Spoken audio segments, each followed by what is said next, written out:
Welcome back to Nick Lenz Comic Corner, Classics and Non-Classics. This episode number 3357, Doubleshot number 3251.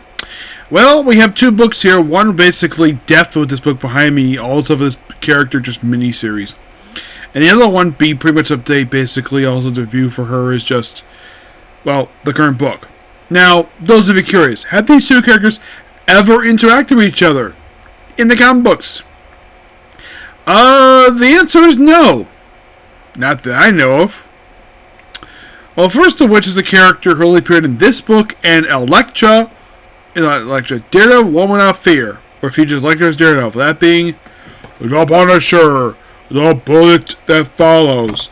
And you look at that cover and you're like, that's not Frank Castle, because it's not. Also, before they reveal his face, here's kind of the weird thing with the guns. You know, people first suspected that this Punisher was. People thought this was Cable. I'm not kidding about that. People thought this was Cable. Written by David Purpose, who did books like Savengers Volume 2. He did this short-lived book. It only lasted 4 issues. You're like, really? 4 issues? This came out 2 years ago. So, you're probably thinking, who the heck is this guy? His name is Joe Garrison. He's an ex-SHIELD agent who apparently lost his family at some point, so now he's a Punisher. The only reason... Now, here's the weird thing. They used the Punisher logo from the previous volume for some reason. Not sure why they did it for, but they did. Now, I do have a theory of why Marvel did this for. Why they created this new Punisher, because they practically ruined the main Punisher. The only character people actually like as a Punisher, Frank Castle, with the King of Killers book, which, by the way, I'm not going to necessarily blame Jason Aaron for that book. I blame Mario Torre for that book. But that works on my Deep Watcher. So, basically we have this Garrison family are killed, and then we have what apparently is a Punisher attacking the demons. And you think, excuse me, Nick, who are the demons? They are the henchmen of Mr. Negative. Yep. So we have a guy who clearly is not the Punisher. I refer to him as the Punisher imposter because he's not the actual Punisher. And he kills a lot of them. And like, oh yeah, because he's missing. Of course, he has like a confidant, like a microchip, who's a black woman. I have no issue with this at all. This is fine. And he goes hunting. Oh yeah, and then he goes after his first bad guy. Calvin Zabo, a.k.a. Mr. Hyde. You're like, what? You're thinking, wait, of all characters for the fake Punisher they go after, the first one he goes after is Mr. Hyde, a well-known character who was created by Jack the King Kirby and Stan Lee, who, by the way, he kills him off in the opening issue of this book. And look, and this is how the hearse draws Mr. Hyde. You're like, what the heck? Yeah, and Punisher kills him. You're thinking, what? In the opening issue they kill off Mr. Hyde? And you're like, wow. Okay. Interesting. It is a very interesting start of all characters now.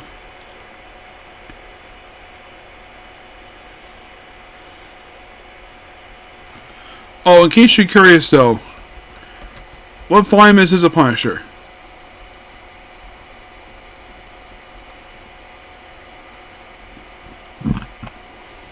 This is volume 14 of the Punisher. Oh, the group is known as Iron Demons. Now, Calvin Zabo himself did somehow come back to life, despite the fact he died.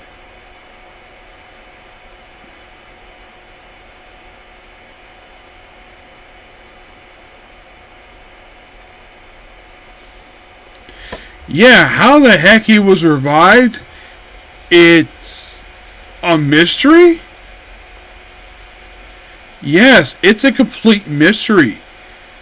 He just magically came back in Daredevil. Yeah, he was not dead very long. He was only dead for a very short period of time. How long? A frickin' month. And then he was brought back in Daredevil. Appeared in the Black Armor, a couple issues of Black Armor. Then he appeared in Zeb Wells. I think it was, in Zeb Wells' Awful Amazing Spider-Man book. A few issues of Immortal Thor. He appeared in a story arc for Avengers. And then he appeared in a one-shot known as Spider-Man vs. Sinister 16, which came out back in July. And by the way, prior to this book, he previously appeared in an issue of The Wasp. Yes, which is by far a good book, by the way. I love that book. It's amazing. Yeah, and he also appeared in an Infinity comic book, a couple issues of Ben Reilly's Spider-Man, which is a flashback book. So I would say present day, prior appearing in Punisher and Wasp, was probably King in Black Thunderbolts.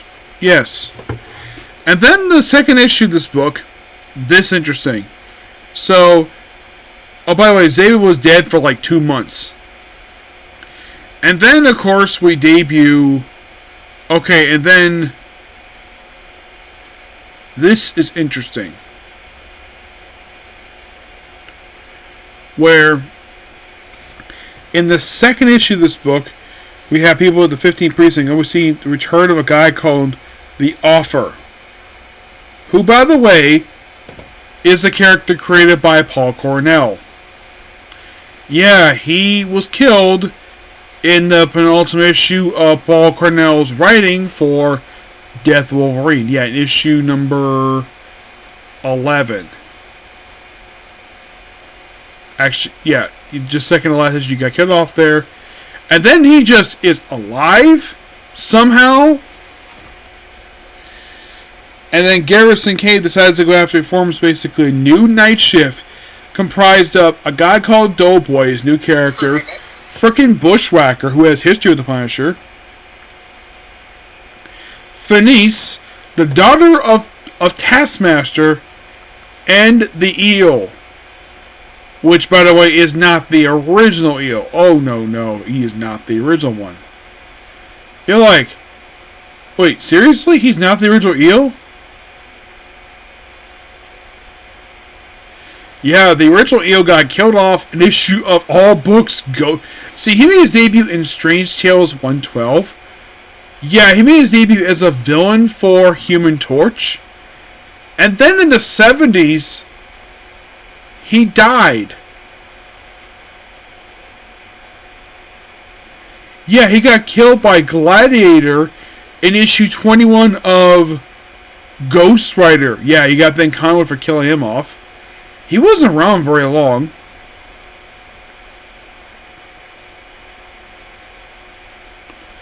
And then we have the current guy, Edward Level, who has been him since Permanent Fist 92. Yeah.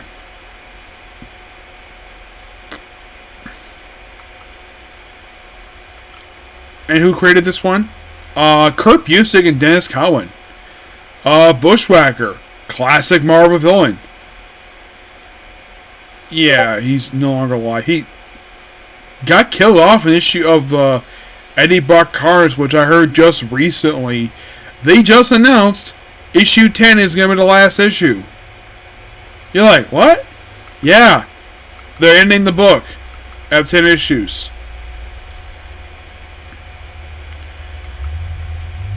So yeah, we have this brand new night shift, and they're formed to take on the fake Punisher.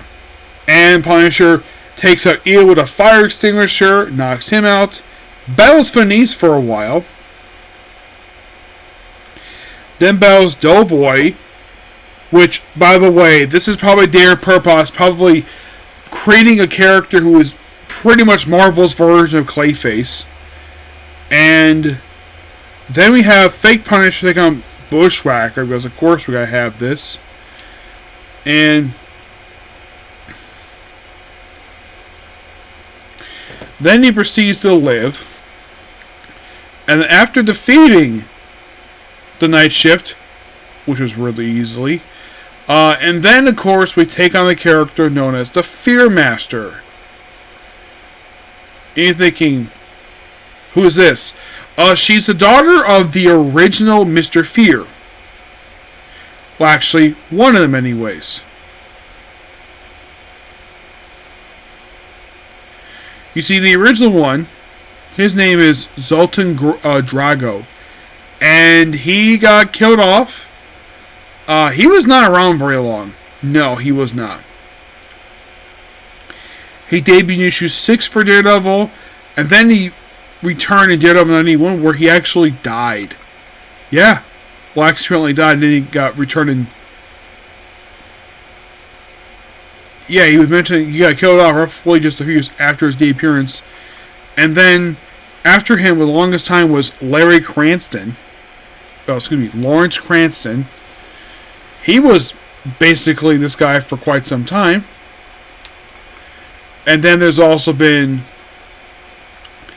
Alan Flanagan, who's been the more recent. He's another version of the character. And there's also been a character called Samuel Saxton, a.k.a. Machine Smith. Yeah, and he's also openly gay. Yeah, and I'm like, okay, so yeah, let's bring in a character who was a creation of D.G. Sester and Scott McDaniel,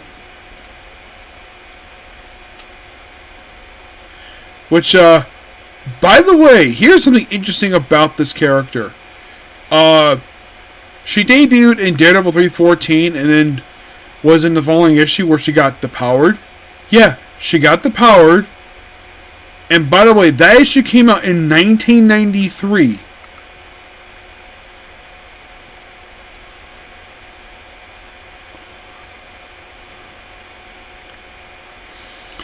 And then she just shows up in this book to take on Joe Garrison. Yep, let's bring in a character called Fearmaster, which I'm sure Dave Purpose probably had to use this character because, this is my personal theory, I can't contact because they blocked me on Twitter because I dare criticize Megan Fitz Martin. So, my theory is that originally he wanted to use Mr. Fear, but probably told no because, and this is my personal guess, my guess is he probably was told don't use Mr. Fear because Marvel has plans for him for some reason. Despite the fact that, in case you're curious though, I should point out though, the original Mr. Fear is dead. He's been dead since the 70s.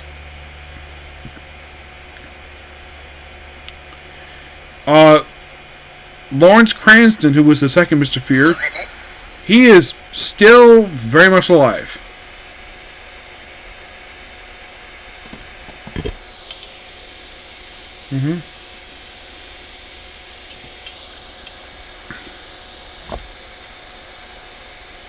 Yeah, he basically fought Daredevil back in the 70s. Recently, he appeared in Spider-Man Ghost Spider, so he's still very much alive. Alan Flanagan, who was actually the father of this of Fearmaster, yes, his illegitimate daughter.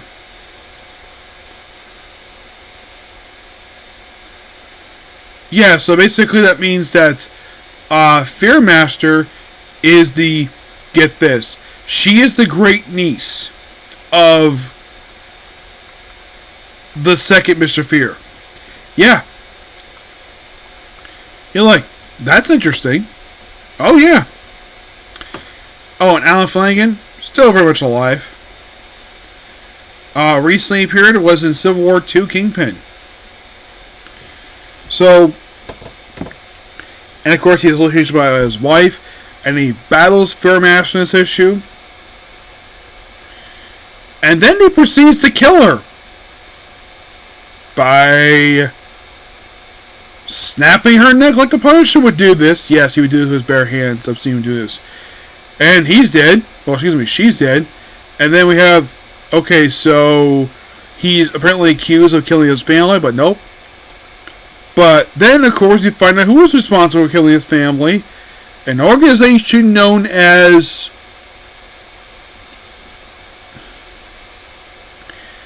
And I can't believe Dear Purpose did this, because we gotta include this, because it's the Punisher. Lets him fight a villain organization named after one of his most notorious villains. A villain who, despite the fact he keeps killing him off, keeps coming back. Jigsaw. And the last issue of this book, yes, the last issue,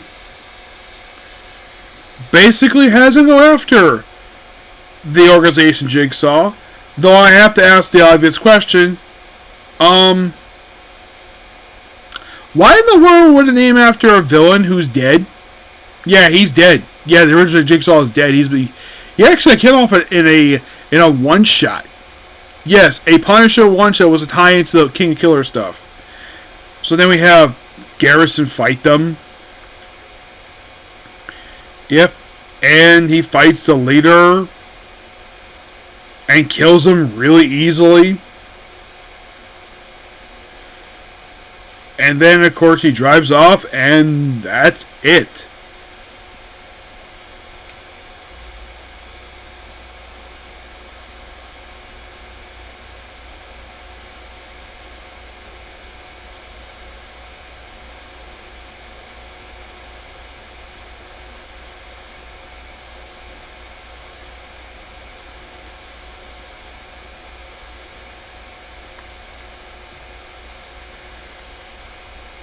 And you're like, what?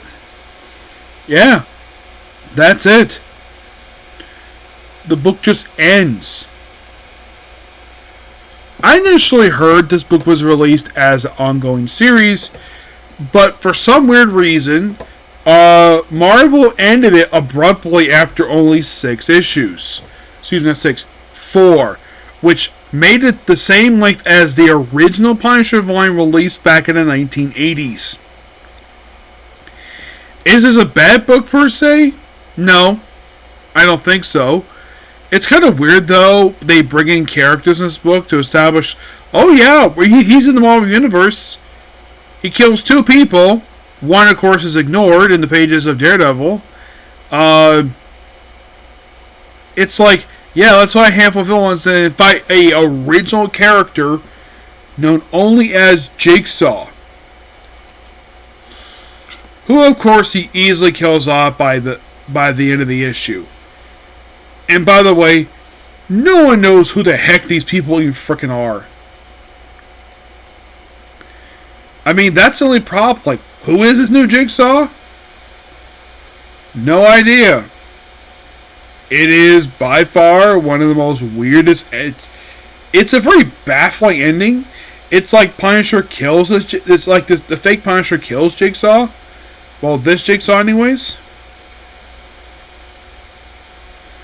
And... excuse me. After this, he pops up in Daredevil Woman Without Fear Volume 2, Number 4. Volume 2. He appears throughout that book, which came out 1 year later and has not been seen since then. And by the way, that book wasn't written by David Purpose. That was written by Erica Sanchez. Apparently he drew this book too. Yes, David Purpose drew this book, apparently. So, the guy didn't work on it very much in Marvel. He hasn't. He did a second volume for Savage Avengers. His first book he did was Elektra Black, White, and Blood. Then he also did an issue of Moon Knight Black, White, and Blood. He did Savage Avengers, the last 2 issues of Fantastic Four before its relaunch. He did Carnage Reigns Alpha, Hulk Annual, Extreme Universe number 2. Star Wars Darth Vader, Black, White, and Blood. Red. The miniseries Moon Knight City of the Dead, this book. His most recent book is X-Men Cable, Love, and Chrome, which I read it. This was a really good book. I haven't read the Chain of Heaven for yet, but yeah, that is it for him. He's not a bad writer. It's just that he's not been given very much. And can you believe this guy started, the first comic he wrote for Marvel only came out 3 years ago? Yeah, and it all started with a short story in Elektra Black, White, and Blood. And from what I read about comics featuring this guy, the guy is not a terrible writer. It's just that Marvel doesn't get much to do, per se. That's the only problem. But in the case of Punisher, that was the last Punisher book to cover. Yeah, this was the last one. So, what is left Punisher? Miniseries of one-shots, if there's any left. Yeah, there's a recent one that's been released with features return to the actual Punisher. Yeah, I guess because no one Marvel liked the fake Punisher, so let's bring back the real Punisher. And then Marvel Knights, written by Ben Percy. Yes. So there's that. Next up we have is Storm. Blowback, which contains Storm, Volume 3, Issues 1 through 5. Yeah, I say Volume 3 because this actually is Volume 4. Because the current volume is Volume 5, because first two volumes were miniseries. Third volume was an ongoing series by Greg Pak, an excellent book that sadly got canceled after 11 issues. This book is set in the 1980s. It's written by Ann Nocenti, artwork by... Okay, it takes place in around the time frame of Uncanny X-Men 176. We have two artists. We have Sig Conan, who does the first two issues, and 3 through 5 is done by Gerald Borges. So, yeah, the era of Storm with a mohawk. And also, of course, Kitty Pryde gets supposed to get tattoos. And she points out, though, yeah, you criticize people with tattoos, but you don't criticize Storm for dressing like that and doing that to her hair. Good point. Yeah, and a lot of this is basically just... There's also one point of Kitty Pryde putting her fingers into Mystique's head. I'm thinking, wait, Kitty, you do know that's Rogue's adopted mother. Yep. And mostly put, it's the Brotherhood of Immunes. This precedes Freedom Force. And, yeah. And also Storm's got sort of a love interest here. Not Forge. Oh, no, not Forge. It's a different guy. And those of you thinking, basically, does Storm have her powers? She does. I think she got briefly gotten back. And Fate Substance Revolution. The book is really, really good. The book's got great titles with it. And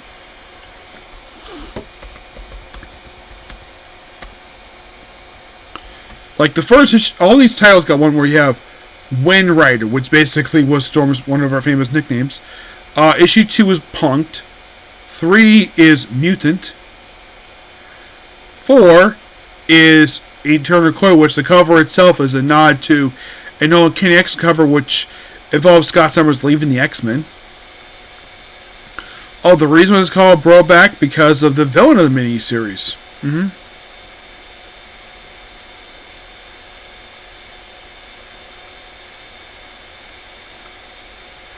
Yeah, and apparently this guy was shaped into a possible boyfriend for Storm, which, yeah, she's being used. She didn't like that at all. And by the end of this, that's it for the character. Yeah, it's like Ann Nocenti created this character to be an exclusive in for Storm. Surprisingly, the current book has not brought back the character per se. You would think basically that they would bring the character back, but no, they haven't. I haven't heard anything per se. Not really, no. But overall, this was really, really good. I enjoyed this. And I give this book a 10 out of 10 because it's really good. And I did hear also, thanks to Comic-Con, that the Storm book is coming back. Yeah, they confirmed basically the book is continuing. I think I did see, I think the book is continuing the same numbering. Yeah. Same writer too, but great miniseries. And with that, basically, Storm is caught up to date. Yep. So yeah, that's pretty much it for the video. Please be sure to like, comment, subscribe, turn notifications. Next up is Solo Leveling. Okay, next video. Bye.